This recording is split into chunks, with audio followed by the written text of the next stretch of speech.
What's up, everybody? It's Gary V, and this is the Sports Card Strategy Show, because you know this, there is no off-season. No off-season!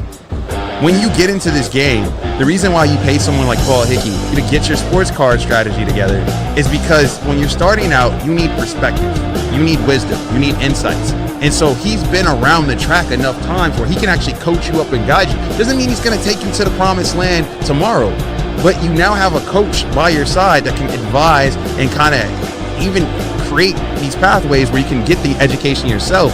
And that's a lot better than thugging it out on your own. What? The kids better buy my rookie card now, because after this year, the price ain't coming down. Welcome in, everybody. I'm your host, Paul Hickey. It's time to sit back, listen, learn, and earn with me on the Sports Card Strategy Show. What's going on, everybody? I am joined by the one and only Lefty McKee on today's show. And listen, we are here to help you make money flipping sports cards. Welcome in, nooffseason.com family. I admittedly have gotten away from personal banter at the beginning of the show over the last couple of years, but today we got something way better than banter. This is not just banter. This is Lefty McKee, big life update from a personal standpoint. Lefty, you have the floor to share whatever you want to share, but a big congratulations are in order for the McKee family. Yeah, so this is my first podcast as a father. So very excited. Mary came into the world last week. She's doing awesome. Katie's doing awesome. Family's healthy and happy. Couldn't be more excited. But I think the cool thing that Mary gets to do is, Paul, the only loss that she has seen from one of our teams is the Browns' loss last night to the Ravens. And I told her, I said, this one is pretty cool. Shador got in the game, and it is the Ravens. They'll probably be a very high seed in the playoffs, Mary. You're going to have to take this one on the chin. But she's seen an Everton win, a USA national team win, a dynamite, very emotional Texas Aggies win. She's seen all sorts of wins from my basketball team, the Oklahoma City Thunder. And just from a sports perspective, Mary is living it up, my friend. So it's been quite the week here at the McKee household. I've gotten a lot of chance to do some snuggles with a baby that I just never thought I'd have. So that's really fun. We are all very happy for you. I'm personally ecstatic for you and Katie, and welcome to the world, Mary. Does Mary have a sports card yet? Have you purchased her a sports card yet? I have purchased her a sports card. You have?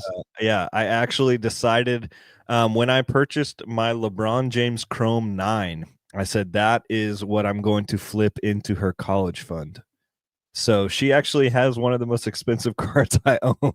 Let's go, Mary. I am jealous because that is an amazing card. I haven't gone up that high to get that. But was that from your Messi proceeds? Was that the play? So the Messi proceeds that I found myself stumbling into, I stumbled into putting a bit of it into a Mary fund, and so I want sports cards to benefit her too. And so the 2003 Topps Chrome 9 LeBron James is hers. That's amazing. We've always said flip to fund your life, and we say that could be your PC, that could be we've talked about remodeling our bathrooms, putting more money down into our mortgage payments, whatever it is. And now we've got college fund added to the list for Mary. So that's awesome. Yeah. Love that. Okay. Well, welcome in George Scher, Slab Talks, Richard Villarreal, Terry Anderson, all in the live chat. Happy to be back live with my guy, Lefty. And on today's show, we're going to discuss the best place to find deals on sports cards. It is nooffseason.com. Of course, we're going to go over our new My Athletes feature. I think next to our sports card rankings, it's the best feature in the hobby. There's no other feature in the entire hobby for any software application that you can purchase or use like our sports card rankings. And now our new My Athletes feature at nooffseason.com. Lefty and I are going to explain why. We're going to talk about that. I've got some big raw to grade wins at PSA, not only from myself, but from our members at nooffseason.com that have been grading with us. We'll talk about how we've improved our gem rates. Updated results, Lefty, on my 5 athlete strategy in 2025. We've given some updates throughout the year on how I'm doing, but as we get close to the end of 2025, a lot of these plays have materialized now because I've sold a lot of Victor Wembanyama cards. I've gotten a lot of cards back from grading that I purchased at the National that were part of the 5 athletes. And so I got an update for that for you on that, which I know you're excited about. We'll talk about why we've gotten rid of our already graded rankings at nooffseason.com. Why Lefty is pissed at PSA. I can't wait for that one. And success stories from the members only Discord. One guy in particular, John Kyle Urick, had a nice find. And so we'll talk about his success story from the members only Discord at nooffseason.com.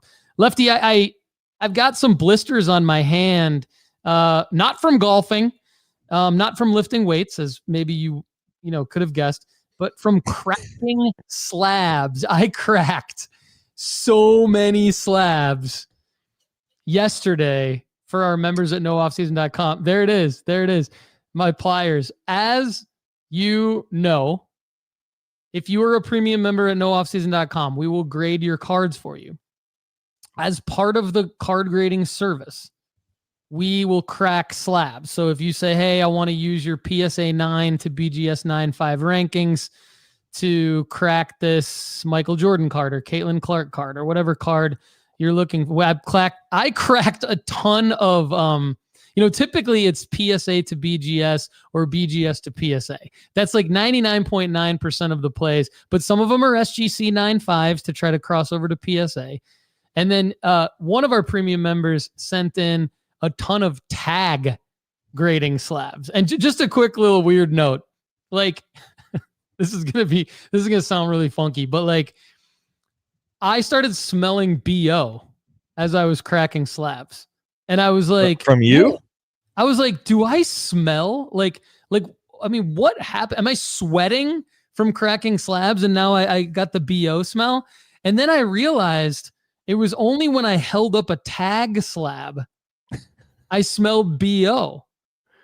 And so like, I'm smelling my armpit. Like when a tag slab is nowhere around me, I don't smell BO. I smell myself. Well, I don't smell that bad. Bring up a tag slab, instant cumin BO smell. So I'm like, guys, I've never graded with tag, but one of our premium members sent in like 15 tag slabs for me to crack and cross over to one of the 2 grading companies, BGS or PSA. They smell like BO. So comment at youtube.com/Paul Hickey, or shoot me an email at paul@nooffseason.com if you agree. Do tag slabs smell like BO? Which one was the hardest one to crack? Was it? I'm assuming it's still Beckett, right? I've gotten better. Like it used to be hard for me to crack Beckett slabs, but I think I guess my wrists and forearms got stronger. The hardest ones to crack, although I've figured out a great methodology for this. Great methodology. So you're going to get a great tip right now, everybody, if you like to crack your own slabs. You know the PSA gooey ones? Yes. Yeah. So like some PSA slabs just crack, they come right apart. Tag slabs crack, come right apart. BGS, a little bit harder because they're thicker, but pretty much okay. Not too much trouble with those. SGC, pretty easy, crack, come right apart. Of course, I've never cracked a CGC slab, right? Because they're the sponsor of our show. Wink, wink. But so I don't know, wink, wink, how CGC They've got to be the hardest. They've got to be the hardest ones. They've got to be the hardest because I've never cracked them. But the hardest that I've attempted to crack is the PSA gooey slabs. But Lefty, I have a great methodology for those now. Instead of trying to crack the slab, all you need to do is pull the top off. The top, if you go around it and you just lift off the top all the way around the slab, and to where basically you can, one option is you can pry it apart with your fingers if you really want to, but that's going to risk like bending the card, right? So I recommend prying the prying the top off, like sort of cracking it off and loosening it all the way around, and then doing the screwdriver thing at the top. And then when you do the screwdriver thing at the top, it basically lifts itself open pretty nicely to where you can either pull the card out, or even better yet, sometimes the entire top just cracks off. So then, because I came up with that methodology for the GUI slab, I decided to just do that with every slab. So now what I do literally with every slab that I'm cracking is I crack the entire thing around the side, regardless of grading company. And then I just pop the top off. And so it's really like, it's become, it saves the card. Like, it just reduces any risk that you're going to damage the card. So that's what I did. But I've got these huge blisters on my hand from it yesterday. I'm like, do I need to wear got gloves? blisters on me fingers. Do you know what movie that's from? School of Rock. Oh, good movie. Good Yeah. movie. A little Jack Black action. I like it. All right. So in the interest of keeping our strategies and plays exclusive to a small group of premium members, if you've listened to the podcast over the last few weeks, you know this. We're capping our total premium membership number to only 500 paid members at any given time. And so we're only 19 members. We only have 19 spots left. Let me repeat. Less than 20 spots left, only 19. Got to get in now. So if you are a premium member, you better keep that ish on auto renew and just go and check in your My Account dashboard just to make sure if your subscription says active, you're fine. But if it says pending cancellation, buddy, you better get it back on auto renew. That's on you, not on me. That's on all of you. Now, if you have been listening for a long time to the Sports Card Strategy Show and you're like, man, I really wonder what's under the hood at nooffseason.com. The wait is over, my friends. Don't let anyone else grab your spot. nooffseason.com helps you make real profits flipping sports cards with insider data, proven strategies, and exclusive access to undervalued cards before the rest of the market catches on. And that's actually a great segue, Lefty, into our new My Athletes feature. Have you, I texted you and Turner about this. Have you had a chance to check it out yet? Yeah, I briefly looked at it the day that you sent it to me from the hospital, actually. So that's how important it was to me. I said, you know what? Between nurses coming in to check the well-being of my wife, I'm going to figure out what this My Athletes tab looks like. Hey, thanks, man. I didn't want to leave you out just because I knew it was your first week with Mary. I figured, hey, I might as well send this to you just in case. So I appreciate you checking it out. So I think it works well on mobile. I tested it out on mobile myself, and we made a couple tweaks just to make sure the styling looked good. Seems to work really well on all devices. Here it is on desktop for those of you watching on Spotify or YouTube. If you're listening on Apple Podcasts, just go to nooffseason.com and check it out yourself. Basically, what's going to happen is you log into nooffseason.com, and immediately you're going to see the ability to add an athlete. So you'll see an empty card here with the plus and the add button, the word add, and then it's going to take you to all athletes. And so what I've done is I have loaded in the athletes that I believe at any given time you can make money on. So you could say there are our list of top athletes at nooffseason.com. Now, where did the list of top athletes come from? It came from data. It came from the sports card rankings. It came from other places that we study data in terms of where are their plays with already graded cards and things like that. The right card for the right player at the right time, like we've always talked about. And so if you want to add an athlete to your athletes, let's say I want to add my guy Barry Sanders here. Just click add. And then you can add multiple athletes at one time if you want. Let's say I want to add Giannis. Add Giannis here. Why not? What the heck? I'm going to add Joe Burrow too. There we go. Okay, added a few athletes. Return to My Athletes. Bang. Now you're going to be on the My Athletes page. It's also on your homepage. And now you're going to see the athletes that you're following. Now, right now, you might be like, hey, Paul, this kind of thing exists elsewhere. You can follow athletes on other software applications. Why is this so great? Here's why. When you click on the athletes that you're following, or you click the recommended auctions button under the athletes that you're following, it is going to take you to the top recommended auctions for each athlete fed in from eBay with essentially less than a day remaining. So right here's Caitlin Clark. I am buying her right now. We'll talk a little bit more about that on today's show and who else I'm buying. And right here, you see, here are the top curated eBay auctions for Caitlin Clark that we believe you can make money on right now in one way or another. Some of them are going to be raw to grade. Now, it's going to be on you still to figure out if that card is gradable. And you can use the other tools at nooffseason.com, the centering tool, the videos that we have on how to find a gradable card, all those different things, tools for premium members. Or if it's a graded card, it's going to be one that we believe will rise in value leading into next WNBA season based on winning it in an auction right now. So, you're not going to bat 1,000 if you buy these cards, but you are going to profit if you use the My Athletes feature. So really it's like, I was thinking, how can we make things more efficient? How can we make the process more efficient? And this is what this tool really does. And it's kind of fun. But Lefty, what do you think?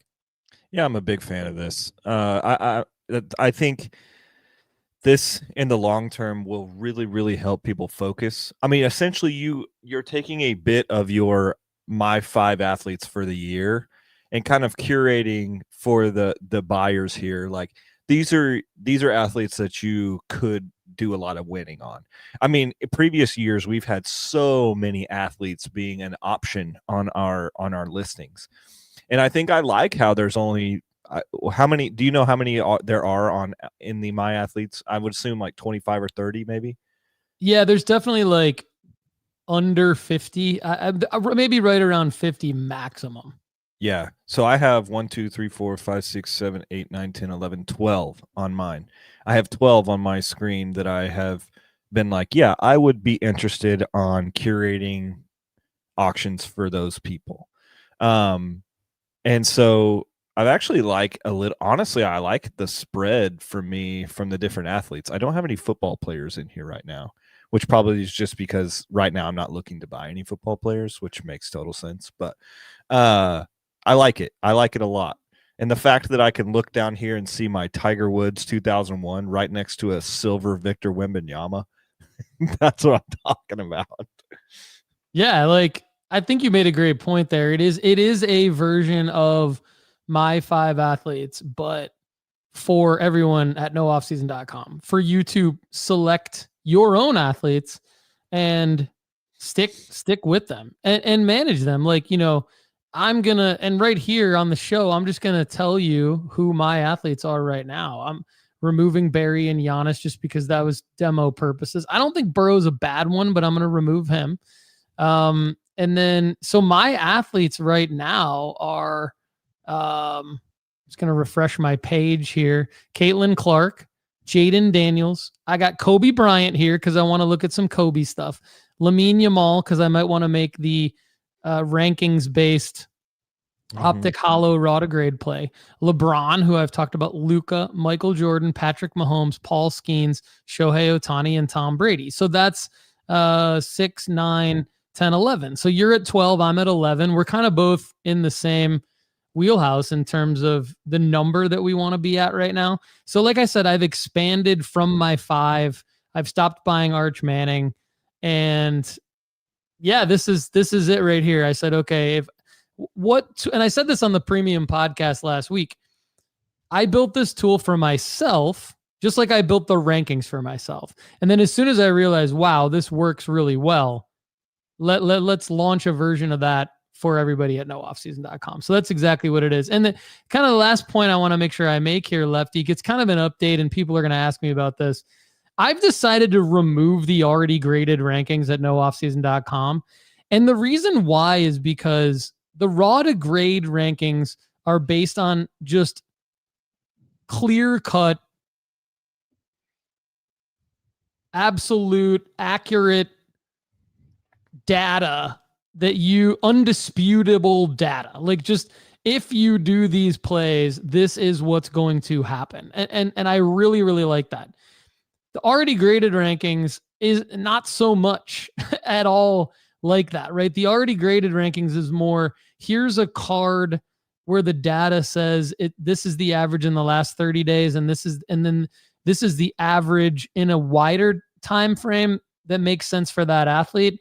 But a lot of times what happens there is there's no possible way that athlete is going to be in a situation to where their card value is going to go back to where it was in the higher part of the average. So like there's a lot of Tua cards in there. There's a lot of CJ Stroud cards in there. There's a lot of other cards for similar players that, yeah, just because the data says one thing does not mean that their card value is ever going to go up again to where you can actually make money on them. And so just from a turnkey data driven standpoint, it didn't make any sense to keep the already graded rankings up there.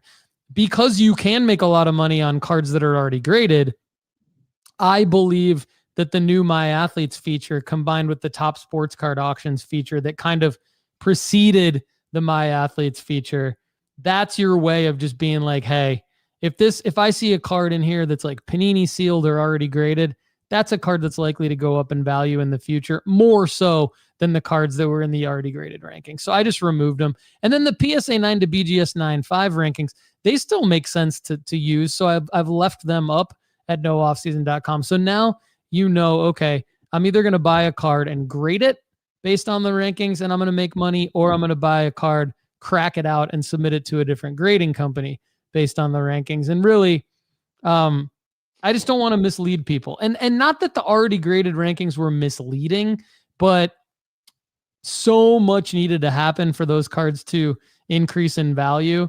And if somebody bought one or two of them, they could break even pretty easily. But if somebody went and bought 10, 15, 20 of them, they might lose a lot of money waiting around for a couple of years for Tua to break out, and it's never going to happen. So that's kind of why I made that decision.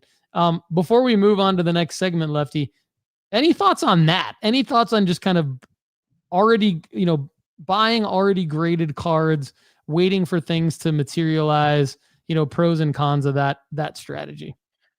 Yeah, I think I would say in my time outside of the instant plays, so outside of Panini Instant and Topps Now, I would say the majority of my big purchases have been already graded cards, waiting and then flipping them in a different sell marker. I would say the majority of my big wins have been that play. But I'll be honest, I haven't checked that grading, that little panel in a year maybe, because the cards that I was looking for to do for a graded to graded flip, weren't those. They weren't like making marginal $20 flips on things. I was looking to make $100 flips while Victor Wembanyama was hurt, and I was looking for buying a good price on a PSA 9 2003 221 card from LeBron James.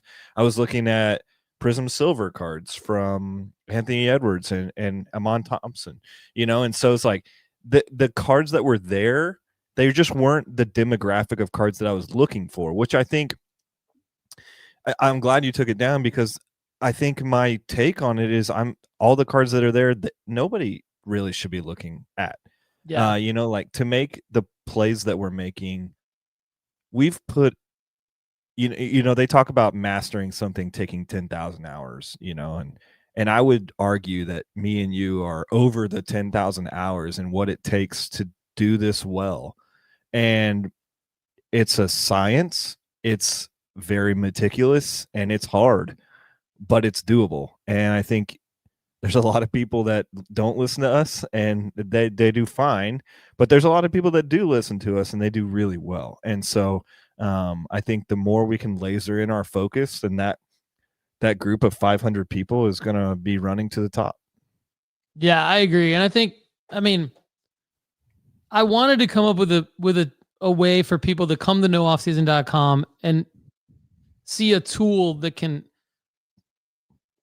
help them do what we do in an automated fashion. And at the end of the day, it's like just evaluating it. It's like the new My Athletes feature does that way better than the already graded rankings. And then leaving the raw to grade rankings up and the PSA 9 to BGS 9.5 rankings up, like those are tools that I'm still using to win, and our premium members are using to win. So, those are always going to be staples. Even though grading has taken longer, even though grading has increased in cost, those are still like tried and true plays that people are making. And that's actually a good segue into our next segment. So we as a community at nooffseason.com, not just me, but we as a community at nooffseason.com have had a lot of really big raw to grade wins recently from PSA, in spite of PSA like basically taking forever to get through this backlog. But some examples. So, we'll start with my examples from the National and talk about what my decisions were when I got these grades back, because recently we've talked about the fact that now you get offers, right? When you get your grade reveal at PSA, you get offers, which is super fun. And so most of the time the offers are pretty good, but, and some of the times they're tempting, but you got to really do your research. So I want to talk about that a little bit.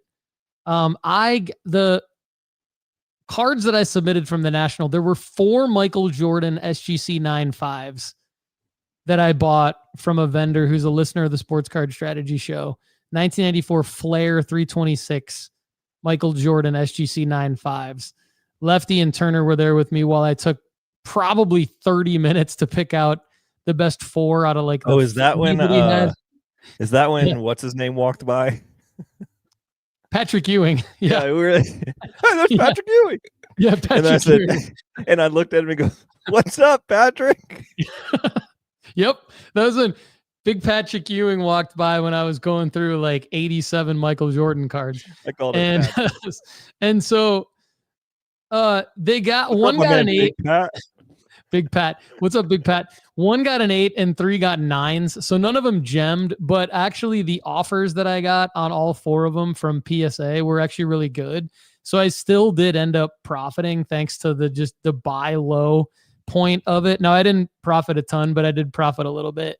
We're going to go through my entire P&L in this episode, so don't worry, everybody. And then I accepted an offer on one other card that I bought. Well, not just one other card, but one other Michael Jordan card that I bought at the National. I accepted a good offer. It was a 1998 Upper Deck Intensity bronze. So serial numbered out of, I got to pull up the cert verification here just to look at the card. So, it's like a really hard serial number to even see in the photo. It's like a high number. So it was like a short print, basically. I want to say it's like out of 1999 or something like that, or maybe 1998, because that's the year. Sometimes they did that. So that was a good one. It got an 8, but I think it was an SGC 9 or something like that. It got a PSA 8, but it did better than what I paid for it. 2018 Topps Advent Calendar Shohei Ohtani was a CGC 10. And I cracked it out and got a PSA 10.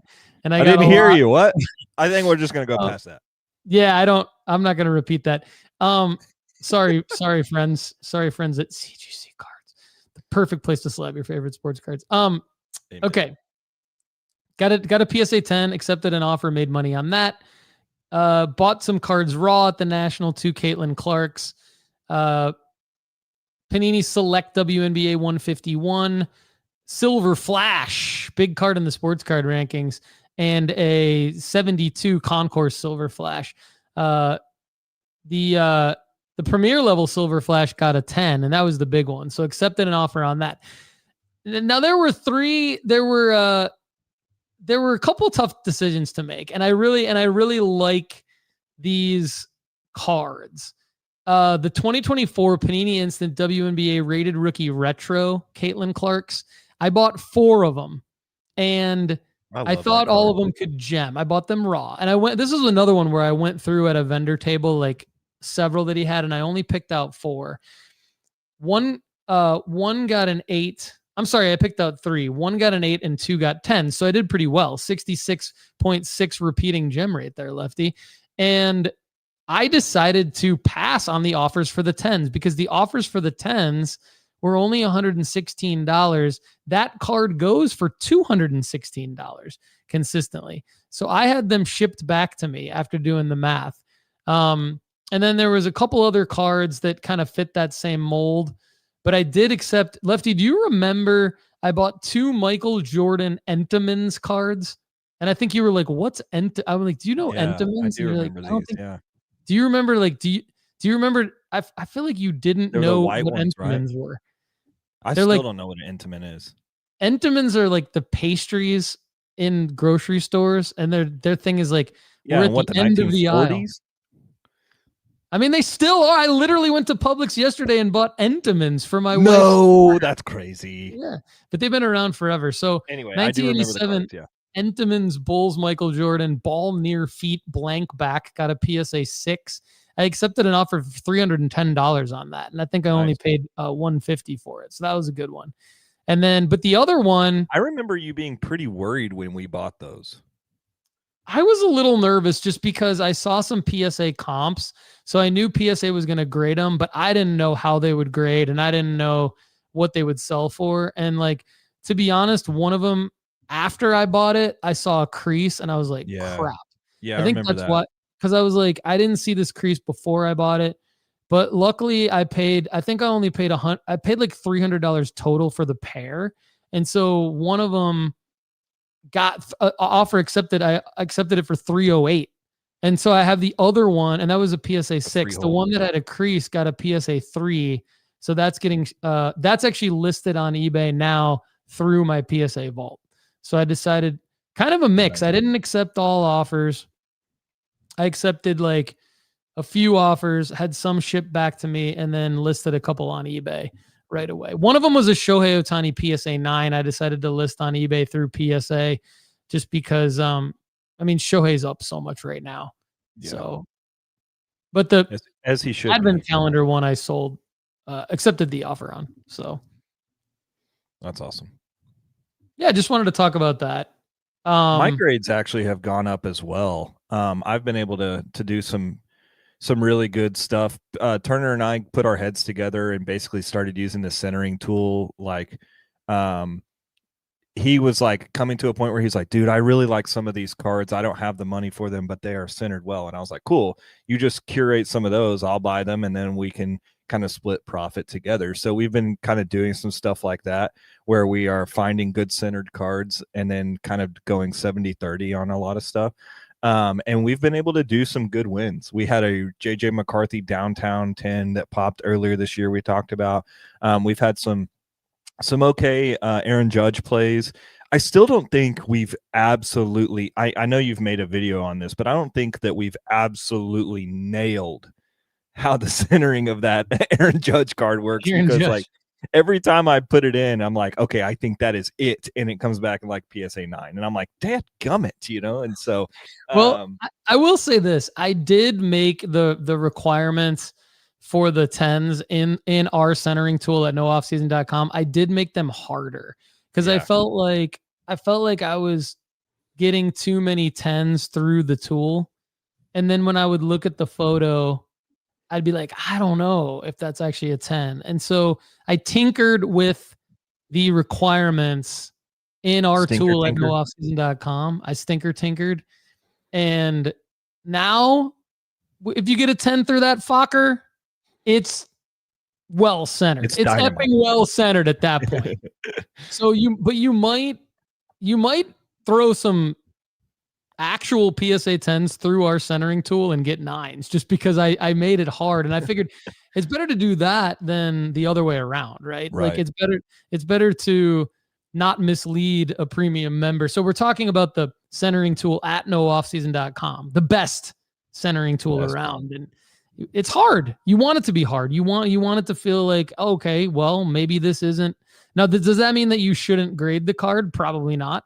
But it means that you better be sure that it looks like it could gem to you, even though the centering tool might say it's a 9. So, it's a work in progress, but I'd rather have it be harder than easier. But yeah, I'm glad you and Turner are using it.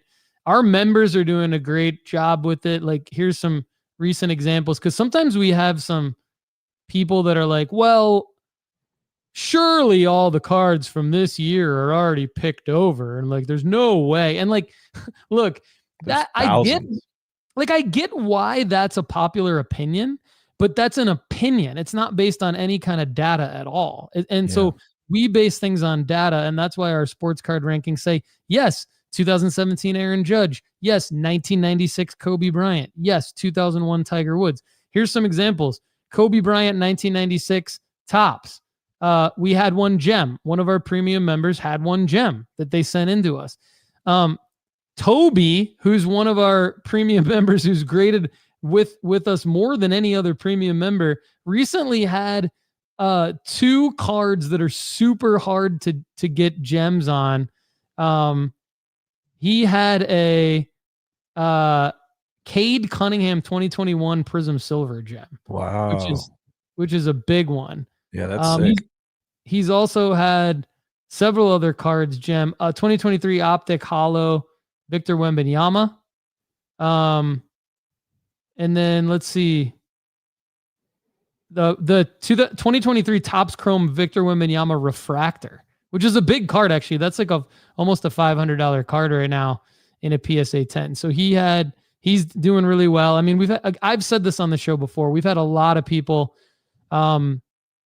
get gem mints on the Aaron Judge 2017 that you brought up. And then lastly, and I'll kick it back over to you for your you and Turner's grading success before you talk about your PSA rant. In terms of our BGS or PSA 9 to BGS 9.5 rankings, one of our premium members, Trevor, sent in a Deion Sanders PSA 9 and it got a BGS 9.5. And I cracked that out for him and sent it to BGS. And actually, it sells for more in a SGC 10. So talking with Trevor right now about, hey, do you want me to crack that out and send it to SGC for you? But it got a 9 centering and then 9.5 corners, edges, and surface at BGS. So that went from a probably a $50 card to a $150 card with that crossover, which is pretty nice. That's epic, man. I think I would love to hear success stories about our tools helping our listeners. I mean, that's what it's all about, right? That's what we really are trying to get behind, is not only helping us do better, but helping them do better with tools that are open source for the 500 people that are in the package here. You got to get in. It's filling up fast right now. You might not get in unless you go do it right now. Go do it right now. NoOffseason.com. The biggest wins that I've had recently with the centering tool have been the Bowman Chrome Prospect Autos of Marcel Reed, actually. So I went crazy this summer, and I was like, you know what? Screw the system. Screw all this. I'm dedicated on my guy. You know, like I've got all right. Flag plant. And I was like, Marcel Reed's gonna be my guy. I've seen him play. He's awesome. Kirk Herbstreit loves him. Blah blah blah. And I was like, all right, I'm gonna now flag plant for me was buying 3 autos. I'm not buying 300. A flag plant for me was spending $100, 3 $30 autos basically, and gemmed 1 and mint 9 the other 2, which I'm fine with, because when his first game, when they beat Notre Dame, or I guess maybe that was the second game. Anyway, when they beat Notre Dame, those sold for $20 more than the grading fee with the card. I ended up making profit on the 9s, and then I sold the 10 for $200. So that was awesome. I'm about $50 in, sold it for $200. So the flag plant worked. I've also been able to really hone in on the grading centering of the Bowman Chrome Prospect refractors of the Sebastian Walcott card. He's like one of the few baseball prospects that I've been still buying. He's not on our listing either, but he's a guy that's in the top for the last year and a half, has been in the top 10 prospect rankings from almost every listing. Actually, every listing that I look at, he's in the top 10, sometimes top 5. So I've been finding his refractor chrome firsts and they are very easy to figure out if they're centered well or not. Like that is there's no speculation because the borders are really strong on this card. So I've been able to get that at a 86% gem rate because I am able to figure out very quickly whether that's a well-centered card or not. So I have 7 of them and they're selling for over $150 a card when they're minted. So that's like printing money for me right now. Lefty, is that did you say that's the refractor non-auto for Walcott? Yeah. Yeah. Nice. I like that. Just real quick, I am starting to see the refractor non-autos for the top prospects can be really lucrative raw to grade. Yeah. This card right here is the one that I've been gemming and minting. Cool photo.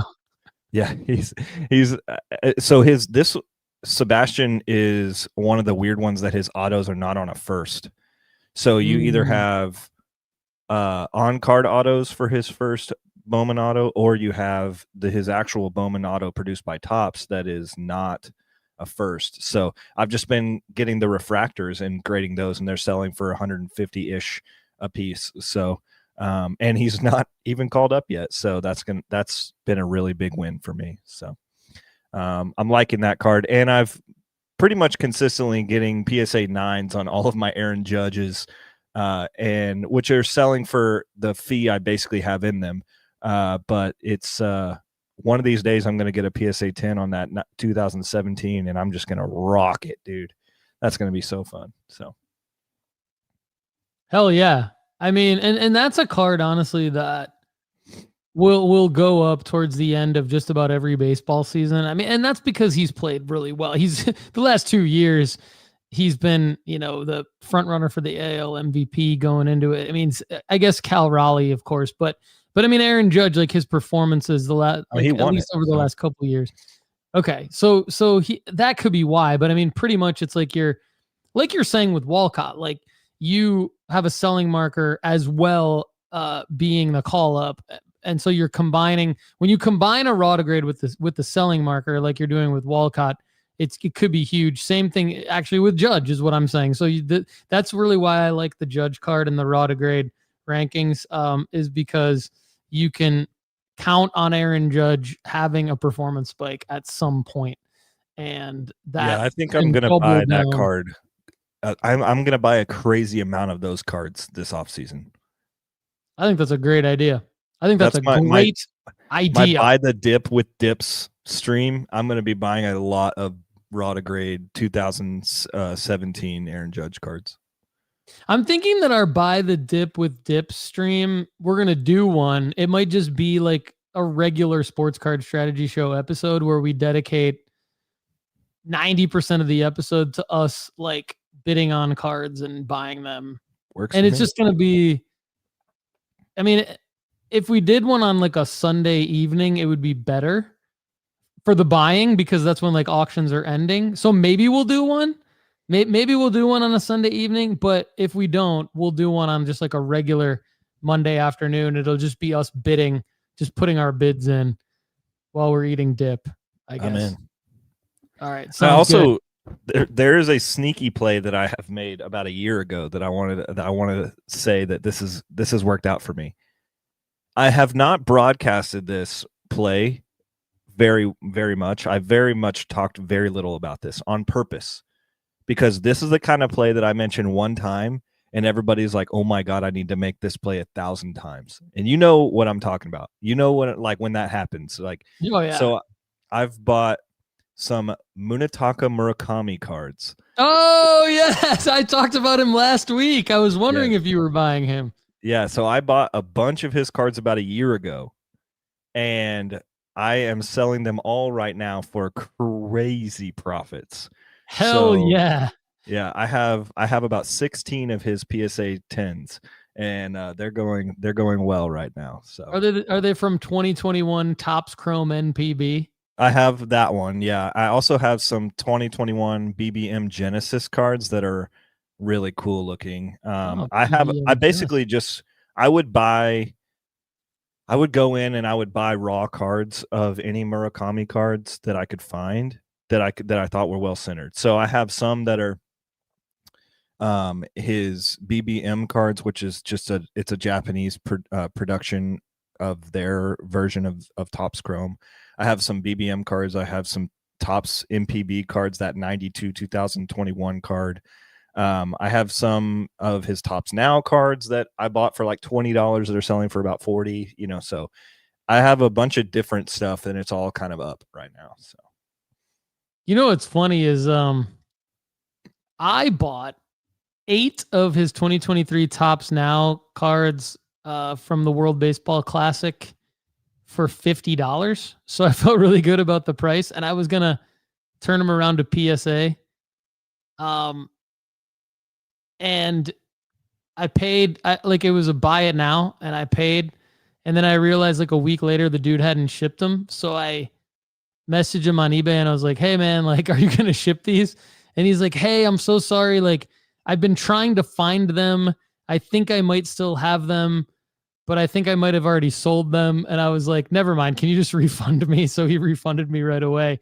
But I was like getting excited to just buy the Topps Now cards, 8 of them, and try to get them graded and sell them whenever I get them back. So yeah, I don't know. I think there's some plays there. Although, so like, here's the deal, everybody. So Lefty, at the beginning of what he said, I didn't say this on the show because sometimes there's a play, and it's not that Lefty and I ever really keep anything from you guys. Like I would say like 9.9 times out of 10, like we tell you everything that we're doing, right. And everything we tell you is with full transparency.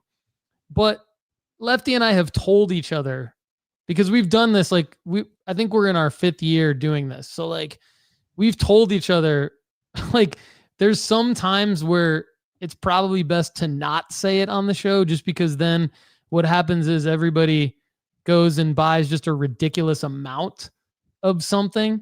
And so like if he would have said that on the show, then there could have been a situation where, somebody could have potentially lost a lot of money. Now, in this case, Lefty's making a lot of money, so you can all be mad at him for not telling you in this, I think for me, it's like when I have a particularly risky play, I'm nervous about broadcasting it because I don't want. I'm okay handling the risk, but I don't know if I'm okay replicating the risk, if that makes sense.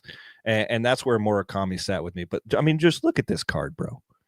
Like, that's a cool freaking. That's a cool looking card. Yeah. Like, it's got this. This is called the or something foil, I think. Anyway, these are cool cards. Anyway, so it ended up working out. But the reason why we didn't basically broadcast it, and there was a couple of times I said small things about it, especially when Turner would ask me.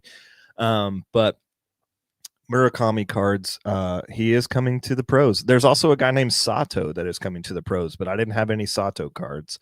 Although I think Sato will be a better major leaguer than Murakami. But yeah, interesting. All right. Well, a lot of times too, we talk about Caitlin Clark, and then everybody wants to prospect on Paige Beckers, or we talk about Shohei Ohtani, and then everyone wants to prospect on either Yamamoto or Sasaki or Murakami. And so it's like, my stance on that is typically there's only one, right? Like there's the one. So like, could there be another one? Maybe. But like, if you're going to spend money on Luka, spend money on Luka. Don't spend money on like Buzelis and whoever else like might be the next Luka. Like, I don't know. It's just, it's hard to actually make money the wider you go, I guess. So I try to stay narrow, go narrow and deep instead of wide and shallow. But speaking of that,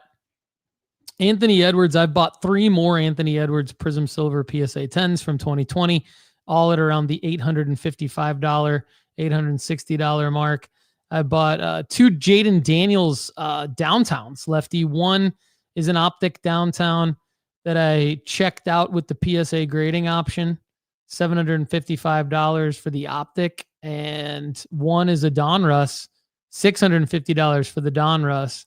I also bought a Jaden Daniels Topps Midnight Summer Solstice Rookie Patch Auto, PSA 9 out of 50. How many words were in that? It's a lot of words. I've also won a couple Shohei Ohtani auctions, and one is a raw to grade play 2018 Topps Heritage that the formula loves, the sports card rankings. One is this has to be a photo variation. 2018 Topps Heritage number 17. I won it for $555, and it has to be a photo variation. It went through auction. It was sportscardauctions.com as the seller. Went through the authenticity guarantee, and a couple others that I'm really excited about. One is a PSA 9 2024 Caitlin Clark blue prism 145 with spinning the ball out of 199. Won it for $458. And then here's the one I'm really excited about. Not a PSA 9 like yours, but I got my first ever 2003 LeBron James Topps Chrome 111. Got it in a PSA 7 for $707. And so I'm excited to add that to the portfolio that will be increasing in value over time. I love that. If you like the content on this show and want more, go premium at nooffseason.com now to get unlimited advice answered on our second podcast of the week for premium members called the Premium Pod. Got to get in quick because there's only 19 spots left. Are you ready to start grading your cards? CGC Cards is the perfect place to slab your favorite sports cards. From their crystal clear holders to their affordable pricing, CGC Cards is the perfect stop for your grading needs. Go to cgccards.com to start grading today. And remember, Lefty, nooffseason.com is the only place on the planet with sports card rankings, updated in real time, sorted by the return on investment percentage that you're likely to make in the future. Yes, we're the only sports card podcast that talks like this. Go to nooffseason.com right now. Lefty, anything you want to say before I jump into my inventory? Because I know you're excited to see, like, how am I actually doing in 2025? My P&L, my profit and loss sheet.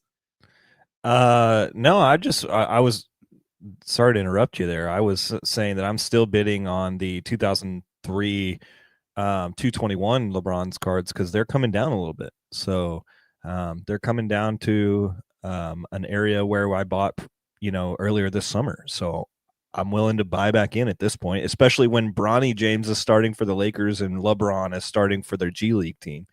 That's just a hilarious little anecdote. But yeah, I'm still buying LeBron James cards as well. Yeah, the white suit is the one you're referring to, and I put in some bids on a PSA 10 of that card recently.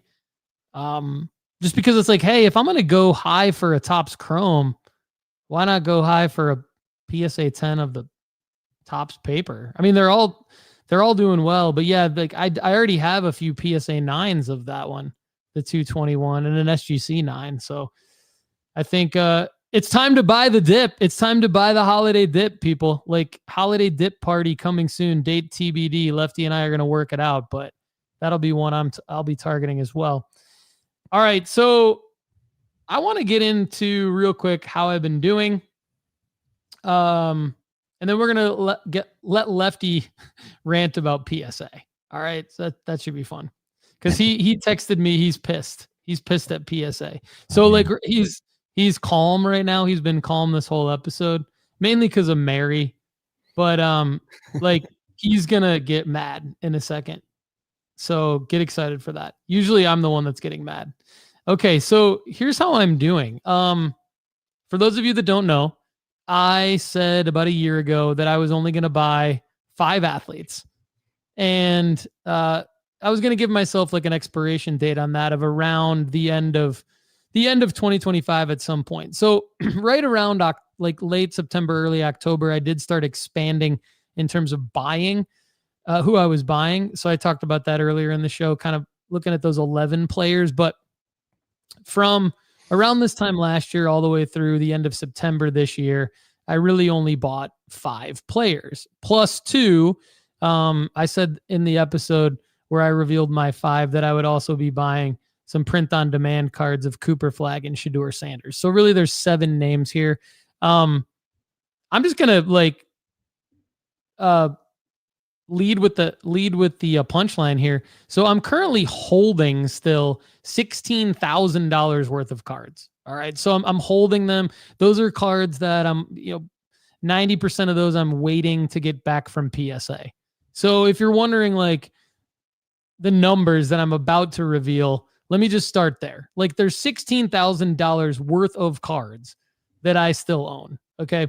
Now, in terms of total net profit year to date, $9,004 total net profit that I've cashed out.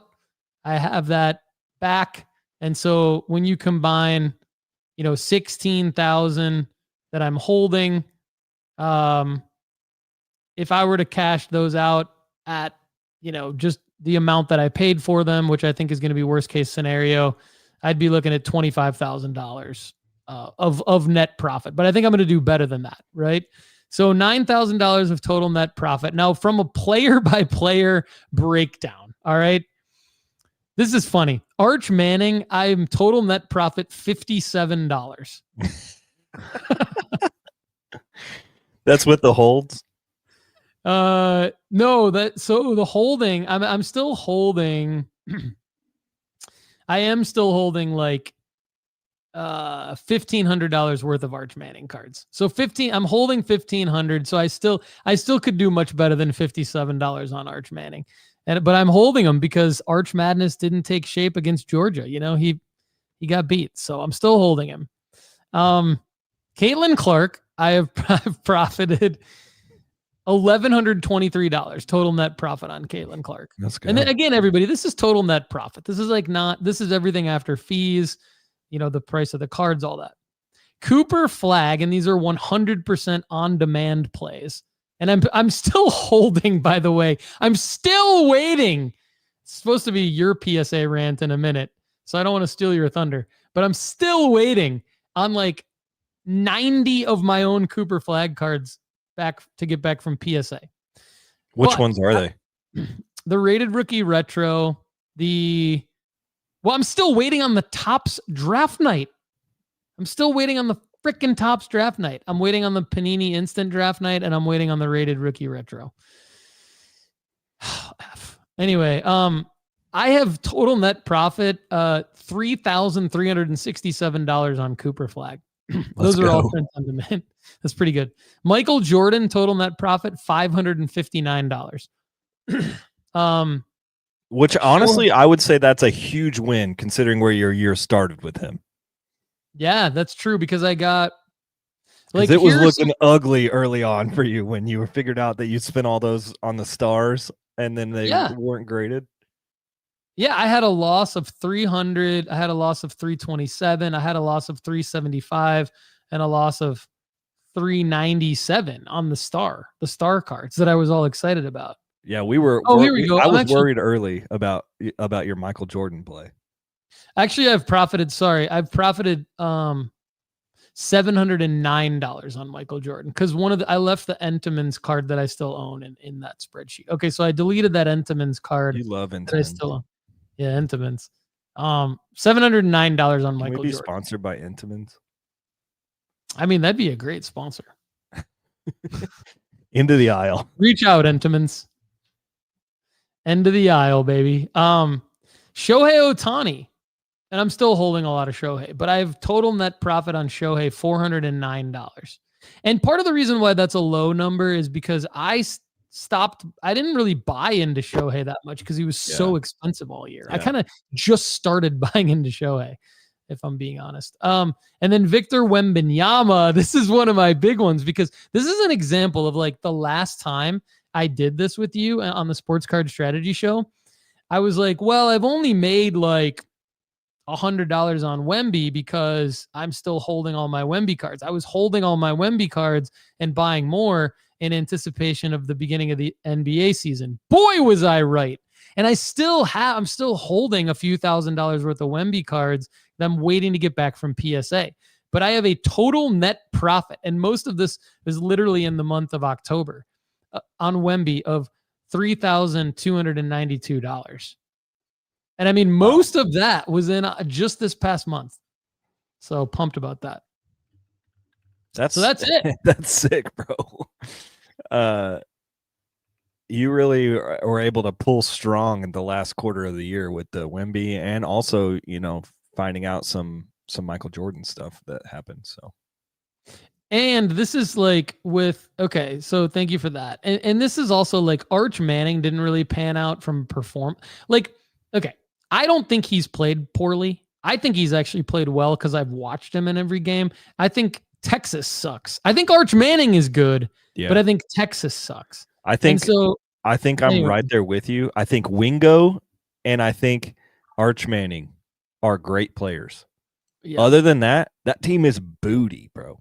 Their defense does not do Arch any favors. They don't stop the other team. They don't really force turnover. Like, I don't know. It's like, I don't know.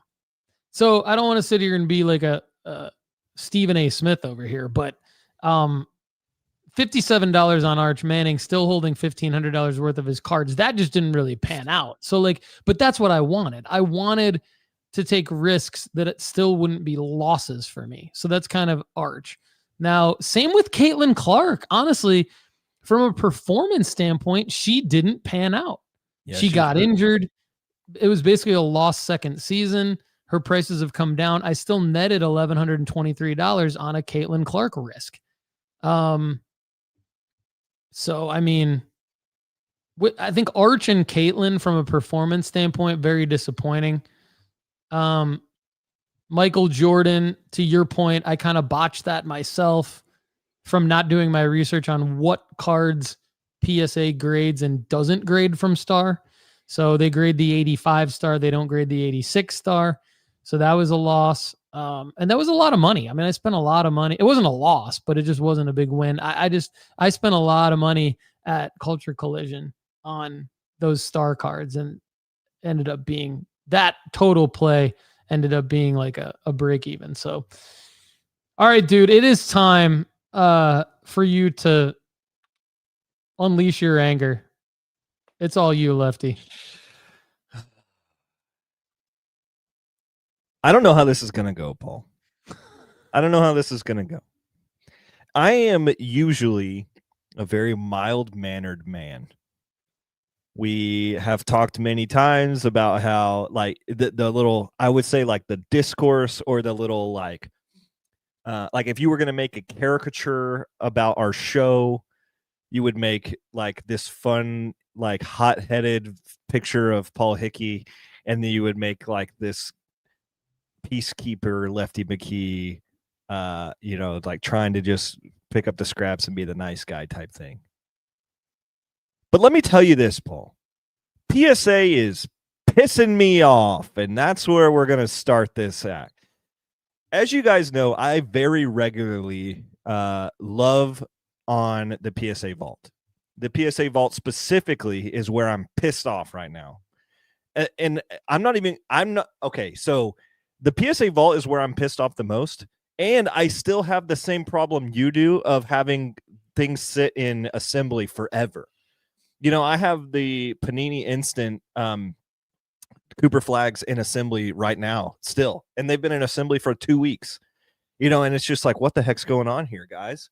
And luckily I've gotten the D1 Tops Now back already, but that card is way less valuable than it was a month and a half ago. Like, you're going to take quite a big loss from where you could have made a big profit on that card just because we've missed the window on that D1 card specifically.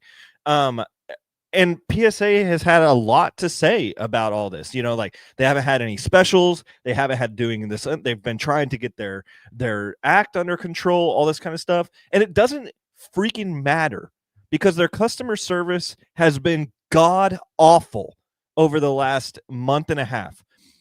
I would say, I know I'm not trying to push myself into an echelon that I'm not in right now. But I would say I'm probably the top 10% of cards that move in and out of somebody's vault. I would say I'm very regularly buying and selling through the vault. Therefore, I am probably one of the customers that has, I would say, top 10% of transactions. Now, I'm not saying I'm top 1%. I know there's probably guys that are selling thousands of cards through the vault a week. I know that's not me, but I'm selling hundreds of cards through the vault all the time. So I would think As a businessman, Paul, as a business owner, if I was having somebody that was moving hundreds of cards through my system at one time or consistently, I would probably have a representative marked to them to say, when you have a problem, talk to this person, because we want to curate your business and we want to keep you in the fold of the PSA vault. Not only do I not have a customer service representative, I don't have a customer service anything. I have emailed them. I'm looking at the dates right now. I have emailed them on September 5th. I have emailed them on November 2nd. I have emailed them on November 5th. I have emailed them on November 7th. I have emailed them on November 14th. Not one of those emails has been responded to. I get an auto response after I do this saying, thanks for reaching out. We've received your message and a member of our team will follow up as soon as possible. When the heck is that? When is it as soon as possible? Because I 2 think it's months sooner. have gone It's sooner by. than 2 months. It's way sooner than 2 months. I'll tell you that. That's And I have- ridiculous. This is ridiculous, Paul. And I have 3 separate issues that I have been trying to get an explanation on. One issue is I bought a Satchel Paige authentic SGC in September. It went through authenticity, and the authenticity guarantee said that it was approved, and then it was shipping from that to the vault. It has said it's arrived at the vault, and it's never been in my. I can't see it. I don't know where it is. So I'm saying, please help me find this card. That they can't do that. The second one is I'm saying, okay, I submitted 25 D1 Topps Cooper Flag cards. I said I immediately want to sell them at the vault. I said whatever the grades are, we want to immediately send them into eBay auctions. They did that. 3 of them did not get paid for. So the problem with it is they did not the UI or however you want to do this did not actually see my cards go into the vault.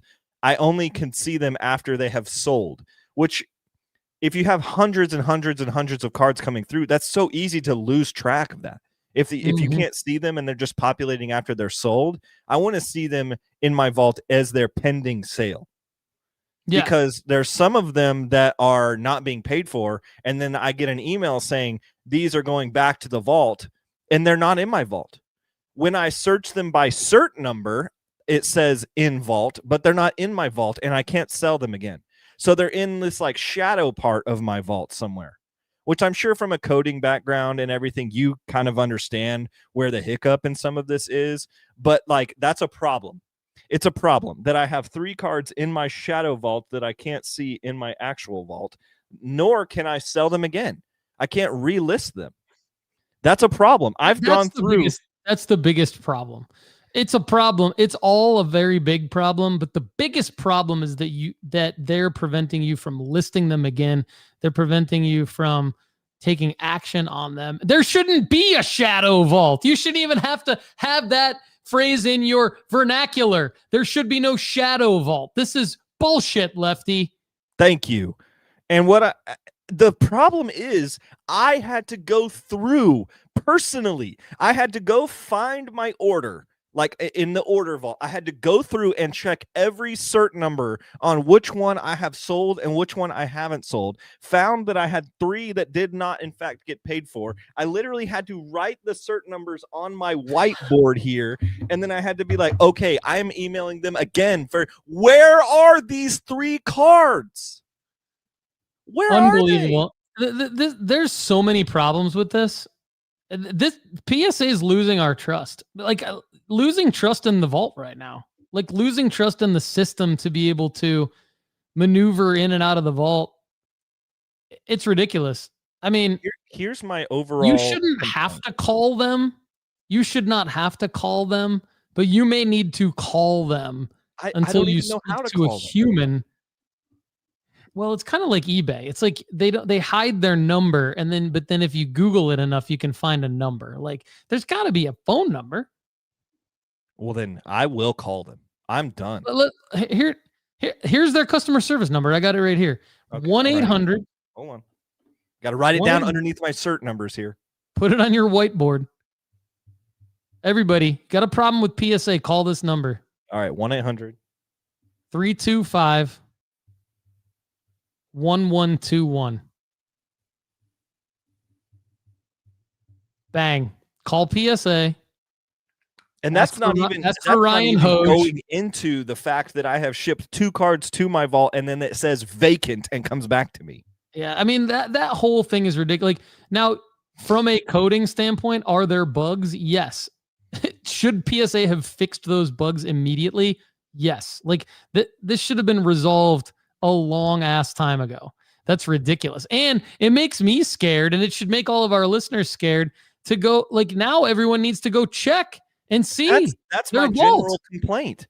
What other things have they messed up that I have in a shadow vault that I haven't seen?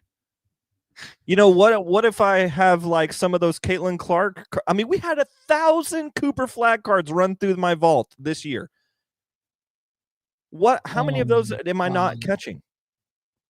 Oh, the more transactions I have through the vault, the more I need to see seamlessly where my cards are at. Just pissing me off. I just checked mine. I mean, thank God. It says mine are on they're on eBay for auction right now, which is what I wanted. I also have had some problems with I'm telling my cards to be listed from the app, and then I go into my desktop and it says that I haven't submitted them for auction. That's a really big problem too. That's a problem. I'm glad you brought that up too, because that has been a problem. There is poor integration. There's lacking integration from the mobile app to the desktop with PSA. And the reason why, like, my example is the submissions are different. So like, I can see when I go into my PSA app, I can see the results. Like, I can see where my orders are. There's a difference between orders and submissions, right? For those of you who don't know, the submission is what you do first, and then it becomes an order. So the orders are correct, but if I click submissions, it's blank in the app. When but I clearly have several submissions in the desktop waiting to become orders. So that's another thing they need to fix. And I mean, look, it's not cheap from a dollar standpoint, nor from a time standpoint to grade with PSA. And I think they need to do a better job servicing the hobby, period. And look, you could say that we're both talking out of both sides of our mouths, and I could see your point on that, because at the same time, we do talk about PSA and we talk about the great features that they have and the integrations that they have with eBay. But this stuff is unacceptable. I mean, it's not like we're bitching about PSA's prices. It's not like we're only bitching about their turnaround time. We're bitching about PSA when stuff like this happens, on top of, like, my complaint doesn't even come close to Lefty's. Lefty's complaint, he's so justified in his frustration, it's ridiculous. Now, are there hundreds of us out there that have had orders in QA2 for the last month? Yes. Like, I've had multiple orders in QA2 for like several weeks, which that's ridiculous. But I guess at some point I understand, because they have come out and they said we have a backlog. Like, I get that. And this has happened before in 2021, in the summer of 2021. So we've all been through that. I remember that. I have grace with PSA and the other grading companies for that. But the stuff Lefty's talking about with a shadow vault and then people not emailing him back for 2 months. That's I mean, that's a totally different issue. Yeah. I'm a patient person. I'm okay you with are them very patient. I'm okay with them taking a long time for them to get my cards through, grading. And I understand they've probably got a gazillion cards and whatever. I get it. But what they do not have acceptable, what is unacceptable, is when you cannot tell me where my assets are, when I am literally paying you. Yeah. What have they said? Have they said, like, we have your card, but we're unable to show it in your vault because of our software issues? No, they haven't said anything. So you literally don't know whether or not they have your cards. I mean, I looked, you want me to show you how I know that they are at least safe? Yeah. Just Okay. Yeah, just real quick. Yeah. Let's see. All right, hold on. Let me share my screen here. This is great content, by the way. Okay, so this is my vault. If I go to orders, so I can go down to see it. Oh, this one just moved to quality check just now. It was in assembly like 20 minutes ago. All right, there we go. Thank you, PSA. Maybe Someone's they are watching. listening. All right, so I think it's this one. Okay, yeah. So all of these D1 Cooper flags were listed on eBay straight from the ordering. That, you know, and it says 10 items were sent to the PSA vault. That's not true. There was just 10 items that didn't sell. Oh, actually, this is the wrong one. Sorry. This one. Yep. Okay. So these were all listed on eBay. 20 items listed on eBay right away. Completed October 20th. It is now November 17th. All of these said listed on eBay, view and collection. All of them have sold already. They all sold. But 3 of them did not get paid for. So if I look in my collection, this collection tab, I'm not going to do it right now, but if I look in my collection and if I look at my sold items, some of these are in the sold items, but they were never in my active vault, which was frustrating to me that I couldn't see. I had to go in here and go here and then say view and collection. And then I had to go in here and say more information. See, So you've had to click on every single one of them to see like the status. And so you've seen the status of 3 of them that haven't sold. And so this one right here, 12/51/65470 is one of them that didn't sell. So if I click on it, whoops. And you can't take any action. You can't say ship it to me. You can't say list on eBay. I can say ship from vault, but it says right here vaulted. Okay. Yeah. So it says that I have this vaulted and it didn't sell. It's been vaulted for 18 days. Okay. So then I go back to my collection. Share the tab that you're on. Oh, whoops. Hold on. It's all good.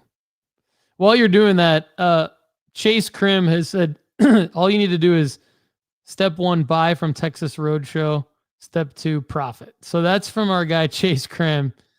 We love you, Chase. All right. So it says vaulted. So it is vaulted somewhere. Not in my vault, but it's vaulted somewhere. And if I look at the cert number, you know, it's got the card value, which oof. $24. That's tough. I hope I even have offers when my grades pop. Yeah. So then if I go back to collection, so this is all of my collection, right? And if I type in Cooper flag, they're not in here. Oh, good God. These are the 2 I have that I please respond to Lefty's emails. Call them. It's just sad, dude. Call them. I'm going to call them later today. All right. We're going to end the show on a happier note. We've got a success story that I want to highlight from our Discord, our premium members only Discord at nooffseason.com. John Kyle Urick bought 2 big collections. So this is not something we talk about very often. I think this is super cool. Would I like to be more in the, I think Lefty, when I'm 10 years from now, I won't get into why 10 years from now. Maybe I'll get into that on another episode. I do have reasons. It's not just arbitrary, but like 10 years from now, I think I want to be doing more like going and like sussing out collections and buying them and like then going through the collections and making money that way. Right now, that's not really what nooffseason.com tools help you do right now. But on the Discord, that's a good reason for the Discord is because you can kind of talk about a bunch of different stuff and how to do that. So John basically bought 2 big collections. He looked for grade-worthy cards from 1969 through the early 90s. and modern cards, and he found a Tom Brady Bowman Chrome 2000 rookie in a Beckett raw card review that had a 9.5. That's awesome. And so there's photos of it in our Discord, and basically, people in the Discord are helping him look up prices and stuff like that. And so, yeah, 9.5 Beckett raw card review from John Yerrick. Really cool stuff, and a lot of excitement, a lot of support for John in the Discord when he found that.